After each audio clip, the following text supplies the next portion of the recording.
This is the Fantasy Roadshow. So kind of bringing this full circle, we'll talk about the division in a second, but given the Titans where they're currently at, given the rebuild that they're currently going through, what does that rebuild look like in your mind? When can we be competing for the division, the playoffs, and what does a successful season to you look like this next year? Totally, yeah. I mean, anything can happen overnight in the NFL. Like worst to first happen. I don't necessarily think that's going to be the case for us. What I would view as success next year is one, like straight up being more competitive in the division. I think we went 1-7 last year, 1-5 last year in the division. Houston slapped us around. Indy slapped us around. Jacksonville, we did get at the end of the season, but like curb stomped us when we played them in Jacksonville. So like I want to just see a little bit more just genuine level of competitiveness within the division. You want to see growth from Levis, and right now like you want to see continued growth from some of our young players. We went with our previous regime, we went drafts without, I think, maybe 2 or 3 drafts in a row where not a single player will get a second contract or they're already gone. So like we drafted so abysmally, if abysmally is a word, starting in 2020. Really the April 2020 draft after we went to the AFC title game was the beginning of the end of the last era of Titans football. So I just hope, and I'm hopeful that we're able to inject some youthful talent in this team that starts developing. Obviously, Levis more than anyone next year, and start seeing some more veteran presences establishing themselves as leaders on the team. I would love to win like 8 or 9. Of course, you want an every game, but like if we can scratch out 8 or 9 games next year and just be kind of a middling team that competes week in, week out. I'm anxious to see how Callahan does as a head coach, especially more of a situational football role. There's going to be a huge learning curve there. Where Vrabel excelled until he didn't.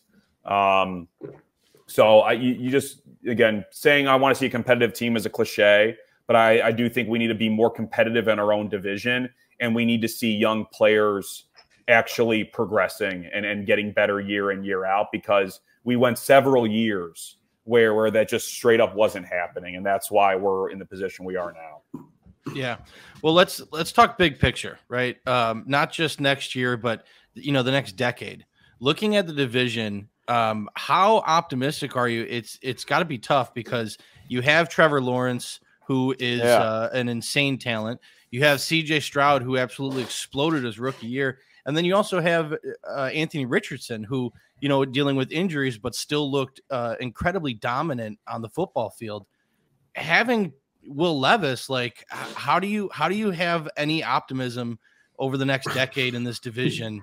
And I'm sorry to put it that way, but that's just my opinion about the Titans. It's like, it's tough with that outlook. So I'm just curious, big picture, what your opinion is. No, it's coming from a Bears fan who's just been tortured the last 10 years too.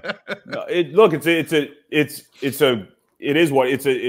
the landscape of the AFC South, and it's like, I think we were a punching bag of a division for a couple of years, but then, last year's draft happens and 3 of the 4 teams get a new quarterback, and the 4th team has Trevor Lawrence. So look, it's going to come down to Levis. I might be, whether it's rose-colored glasses or not, but like I believe that Levis has the capability to be a very good NFL quarterback. I think Stroud is probably the crown jewel of the division, but let's just assume, for conversation's sake, let's assume all 4 become their respective team's guy. If Stroud's the best, if Levis is 4th, 3rd, or whatever, all 4 teams will be competitive. And I think that's one that's very fun as a fan. Like as much as you would love like a cakewalk to the playoffs every year, which I think we kind of had briefly. You want to see good, competitive, big time division games. So like from an entertainment perspective, that's awesome. I think it's gonna come down to team building and how we're able to retain a coaching staff. you know, and look, I have the utmost faith in CJ Stroud. I think he's going to be a great quarterback regardless, but like, if and when slow it goes, that's going to be a huge transition. And they're going to eventually have to pay guys, like any team, for real, like any team. Calvin Ridley is no longer going to be a Jacksonville Jaguar. You know, it's like the attrition happens that quickly. Michael Pittman might not be a Colt next year. You know, it's like Jonathan Taylor was this close to not being a Colt. So like just the straight up roster attrition, it's going to be on our front office, going to be on Rand Carthon. And just general team building outside the quarterback position. Because, yeah, it's easy to say, oh, they got Stroud, they got Lawrence, whatever.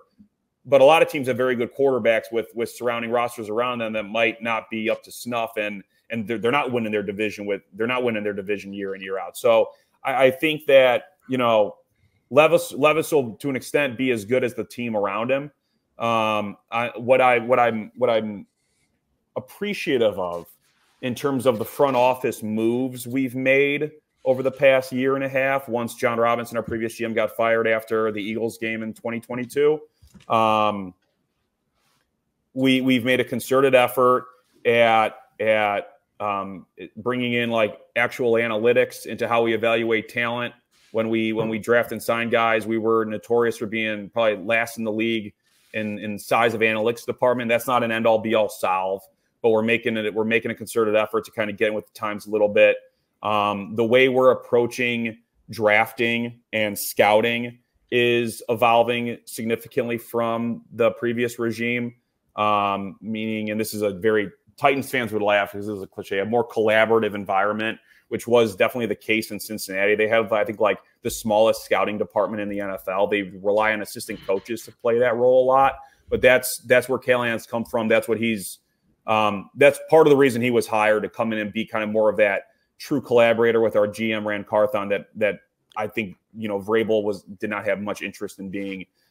So it comes down to just straight up roster building. Obviously, quarterback play will dictate how many games we win to its respective extent. And you know, to go back kind of loop-de-loop to the coaching conversation, I'm excited to have an offensive-minded head coach that will be our play caller and will be attached to Levis. And again, CJ Stroud doesn't have that. That's not to say anything about CJ Stroud's the rest of his career, but he will almost certainly go through a little bit more new guys in the building, new coaches than Will Levis will. Obviously, Doug Peterson and Steichen are going to be the guys in their respective quarterbacks' ears for as long as they're in Jacksonville and Indianapolis. But yeah, it's a super competitive division, but I'm ready for it. I'm ready for the smoke. Yeah, Truck, you forgot that we started this episode with VT becoming a diehard fan because he was crying about their shortcomings. So I think, you know, I think that's noteworthy. But yeah, I mean, it's not the AFC North, right? It doesn't have Lamar Jackson, Joe Burrow, Deshaun Watson. That's a different, you know, conversation that we don't need to get into. But it's not the AFC North with how tough those defenses are, and those two, you know, MVP, two-time MVP, and then Joe Burrow, who's just, you know, I think everyone would say a top 5 quarterback in the NFL. Stroud does look like he is that guy.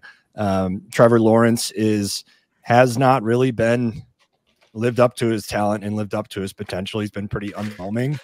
So there's question marks there. And then you guys know my thoughts on Anthony Richardson. I don't think he's a franchise quarterback. So yeah, he does have Steichen, and that's very promising. But from just his talent, his arm, his accuracy, I don't think it's there, and I just don't think it's coming. But yeah, I mean, Titans, like VT said, they need to make progress every year. They need either Levis to be the guy or cut bait and move on. But seeing his progress this year is very important, shoring up that offensive line, and then just continuing to develop talent and let Callahan build that culture and continue to evolve that offense is kind of, you know, next steps. So it's that easy. Yeah. And just to follow up with what Mike was saying, talking about the AFC North and stuff, I think what you guys can do to really have an upper hand in this division is beef up the trenches. Like, if you guys are able to get the best offensive line, the best defensive line in the division, which right now that's achievable. Houston's defense definitely took a step forward last year, but you know, they're all kind of in the same pool for me.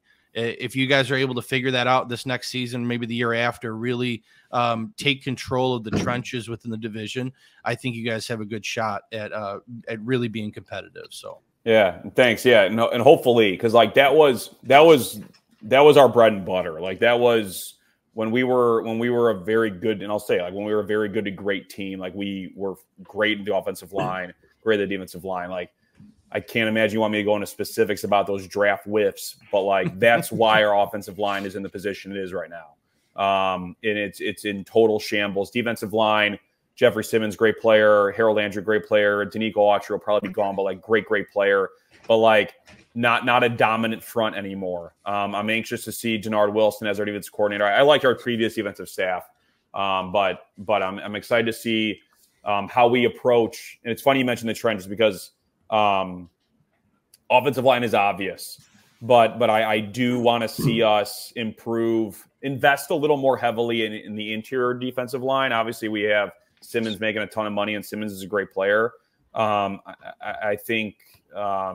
I think that over the past few years, we've kind of done a lot of like respectfully, like the Nick Westbrook-Akina versions of like guys that work really hard and that just earned a spot, that were getting a lot of snaps, that were cheap, often undrafted free agents.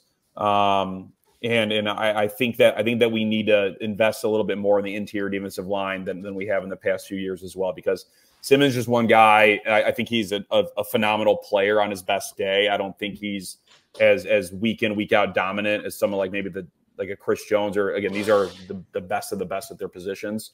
I think Simmons is just a tick behind, but that especially is a role I hope we look to invest in from a veteran presence perspective in free agencies, interior defensive line.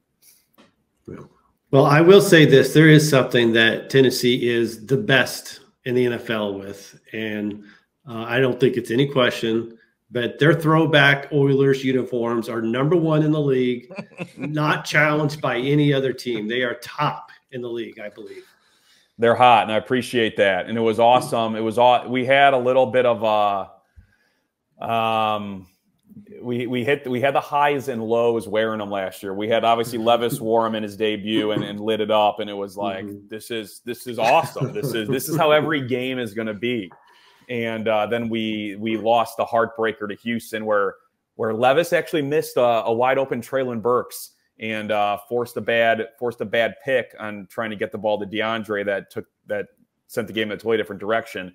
And then Houston being all salty that there are jerseys, blah, blah, blah. I wasn't alive for most of it, though obviously I wasn't alive for most of the Oiler franchise. And like I said, I miss the Tennessee Oilers fandom. So I'm not, admittedly, and to a fault, I'm not much educated about the relationship there other than the headlines. But it hurt my soul to have Houston fans kind of get us as good as they got this past year, especially as we were wearing the Oiler jerseys against them. Yeah.